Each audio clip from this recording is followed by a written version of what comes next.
تحریک انصاف کے جو چیئرمین ہیں عمران خان، وہ اس وقت خطاب کر رہے ہیں. چاہتا ہوں اور میں اس لیے بات کرنا چاہتا ہوں کہ اور مجھے بڑے افسوس سے کہنا پڑتا ہے کہ یہ ہمیں پوری طرح پتا تھا کہ جب رجیم چینج آپریشن کانسپریسی چل رہی تھی تو ہمیں پوری طرح پتا تھا کہ ایک دفعہ ہماری معیشت ڈی سٹیبلائز ہو گئی، ایک دفعہ یہ ہل گئی، ایک دفعہ ایک سیاسی استحکام چلا گیا تو یہ سنبھال کوئی نہیں سکے گا. اور خاص طور پہ مجھے پتا تھا کہ یہ جو لوگ 30 سال سے اس ملک کے اوپر حکومت کر رہے ہیں اور جنہوں نے یہ سارا ملک کے مسئلے ان کے دور میں شروع ہوئے، تو مجھے پتا تھا کہ انہوں نے نہیں سنبھالنا. تو میں نے اپنی طرف سے پوری جو نیوٹرلز تھے ان کو پوری طرح میں نے آگاہ کیا. اور میں نے پھر سے بار بار یہ چیز اس لیے کہتا ہوں کیونکہ یہ ہمیں پتا تھا یہ ہونا ہے. اور شوکت ترین کو بھی جو فائنانس منسٹر تھے انہوں نے بھی پوری طرح سمجھانے کی کوشش کی کہ یہ نہیں سنبھلے گی. اور یہ بڑا مشکل سے ہم سنبھال کے بیٹھے ہوئے. اور کیوں مشکل تھی میں یہ بھی آپ کو بتا دوں مشکل کیوں تھی. اسے کہتے ہیں کموڈٹی سپر سائیکل.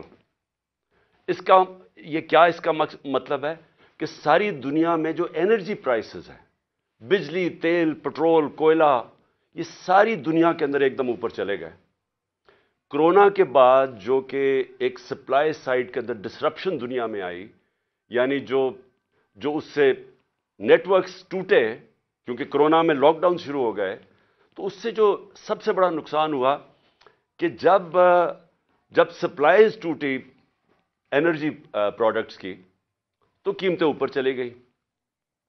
تو ہم جب آخری دن ہمارے حکومتوں میں تھے تو جو تیل تھا وہ $110 سے $115 پہ چلا گیا پر بیرل. آج بھی اوپر بھی گیا 70-75 سے لے کے آج 85 پہ ہے. تو جب ہم تھے تو جب تیل اوپر جاتا ہے تو سب کچھ اوپر چلا جاتا ہے. اور پھر جس طرح میں نے کہا کہ باقی بھی جو کوئلہ اور گیس یہ سب اوپر چلے گئے. تو ہمارے لیے مشکل تھا بڑا، کیونکہ ہم بڑا بیلنس کر رہے تھے کہ ایک طرف لوگوں کو بھی مہنگائی سے بچائیں، لیکن امپورٹڈ انفلیشن آ رہی تھی باہر سے، جو بھی چیزیں باہر سے آ رہی تھی. اب گھی، وہ پام آئل اوپر چلا گیا تو گھی کی بھی قیمتیں، دالیں اوپر چلی گئیں. تو ہم بڑی مشکلوں سے بیلنس کر رہے تھے. تو اس لیے ہم نے اپنی پوری کوشش کی بتانے کے لیے کہ دیکھیں اگر آپ نے اس وقت یہ سازش کو کامیاب ہونے دیا تو یہ سنبھلے گی نہیں.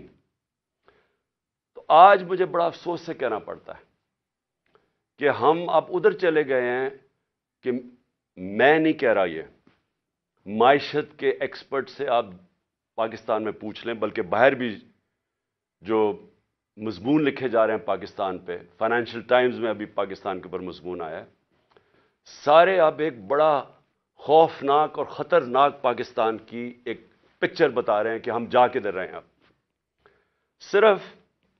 میں صرف آپ کو بتانا چاہتا ہوں کہ 2 دنوں میں 33 روپیہ گرا ہے ڈالر کے مقابلے میں، اور ان کے 9 مہینے میں 84 روپیہ گرا ہے ڈالر کے مقابلے میں. یہ کیوں گرا ہے؟ پہلے یہ سمجھیں کہ روپیہ کیوں گر رہا ہے. روپیہ اس لیے گرا ہے کہ ہماری تاریخ میں سب سے خطرناک سٹیج پہ ہمارے فورن کرنسی ریزروز پہنچ گئے ہیں. آج ہمارے جو فورن کرنسی ریزروز ہیں وہ $3.6 ارب ہے. میں صرف آپ کو موازنے کے لیے ہندوستان کے بتانا چاہتا ہوں کہ ان کے میرے خیال میں $600 ارب سے زیادہ ریزروز ہیں. تو ہمارے آج $3.6 پہ ریزروز آ گئے. میں صرف آپ کو بتانا چاہوں کہ جب یہ نو کانفیڈنس کا یہ موشن داخل کروائی گئی تھی اسمبلی میں، اس وقت ہمارے ریزروز $16.4 ارب تھے. ہم جب گورنمنٹ میں آئے تھے تو وہ $8 اور $9 ارب کے بیچ میں تھے. ہم نے ان کو ادھر سے اٹھا کے تو $16.4 ارب پہ ہمارے ریزروز تھے جب نو کانفیڈنس دائر ہوا یہ سازش کے تحت. تو جب ادھر سے 16.4 سے آج پہنچ گئے 3.6 پہ. اس سے کیا ہوا